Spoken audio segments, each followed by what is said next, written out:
Okay guys দেখতে পাচ্ছি ভিডিওকে একটা প্লেয়ারকে হেডশট মেরে ডাউন করেছে, তো আরেকটা ওয়াল মেরে আরেকটা প্লেয়ারকে ও মাই গড টিম ওয়াপে করেছে। দেখতে পাচ্ছি সামনে আরেকটা ডাউন করেছে, তো ওয়াল মেরে সামনে করেছে, গড টিমমেট পার করছে, ওকেও ডাউন করে দিয়েছে। তো দেখতে দেবো কীভাবে ভিডিওকে A W the new game play. Oh my down আরেকটা সামনে প্লেয়ার ডাউন ভাই, লোকটি খেলা দিতেছে ভাই। দেখেন দেখা যায় আর্টসম্যান কুইজ আর একটা প্লেয়ার দেখা যাক কীভাবে মারে।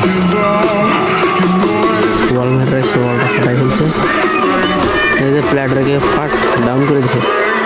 ব্যাস কি একটা টুক্কার খেলা দিচ্ছে। যারা যারা ভিডিও দেখতে সবচেয়ে সাবস্ক্রাইব করে দিয়ে করছিলেন, ভালো চলে ফলো করে দিন।